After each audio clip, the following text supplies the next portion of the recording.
Okay, so customer loyalty exists in multiple different forms, but the easiest way to think of it is by using something called the loyalty matrix. And it kind of measures loyalty through two different spectrums, mentality and behavior. So mentality is kind of measured by 5 aspects. So attitude, preference, commitment, involvement, and intentions. Attitude, we've talked about this in a previous lecture, but it's basically an evaluation of one single product or object on a very linear negative to positive scale. Preferences, so how much a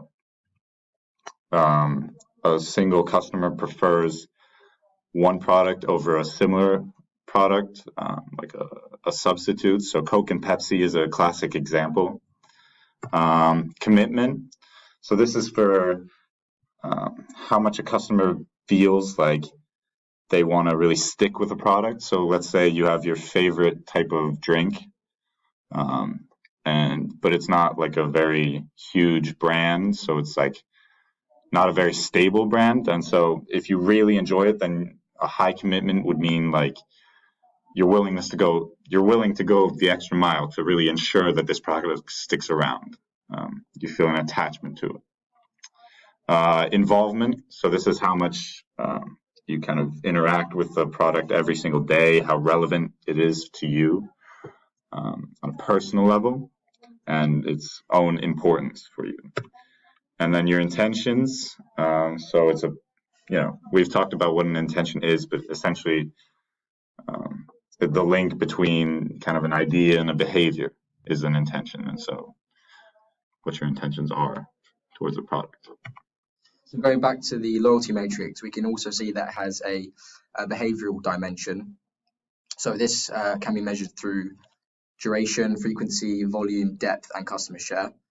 So duration refers to the length of time a customer has been a customer of a certain company or retailer. Frequency covers how often the customer purchases something or how often he or she visits during a particular time period. Volume refers to the level of activity in terms of money or consumption units, and this is also in regard to a time period. And depth has to do with how many different products a customer buys from the firm's assortment. So a customer who buys both life and house insurance, for example, from the same insurance company, the person who buys life and house insurance has a greater level of loyalty in terms of depth compared to a customer who only purchases house insurance. And finally, customer share refers to how much activity the customer has allocated to one particular retailer in relation to their other activities within a product category. Yeah, so we go back to the loyalty matrix and we have the two spectrums. And then within that, wherever you lie on the spectrum, you're thought of in 4 different categories. So you have the non-loyals who don't enjoy a product, so they have a low level of mentality and therefore they don't buy it. So these are kind of the people you don't want to target as a marketer. You have your false loyals who have a high loyalty in terms of behavior, meaning that they use the product continually or they always go there, but they think pretty low of it. So for example, if you live in a town where you only have 1 or 2 restaurants maybe, and you think that they're both pretty crap, but you don't have any choice, so you have to go there over and over and over again. And so for marketers, these you need to be careful not to take these customers for granted, because if they don't think well of the product and suddenly something new shows up, then they're instantly going to switch and you're going to lose those customers. Then you have your latent loyals who really think highly of a product, but they don't actually buy it. And so these are usually a substantial number of your customers, and they're kind of considered a hidden asset among marketers. And so if you can target them properly and correctly, and you can really get their behavior levels up and their involvement up, then you're going to see a lot of returns on that.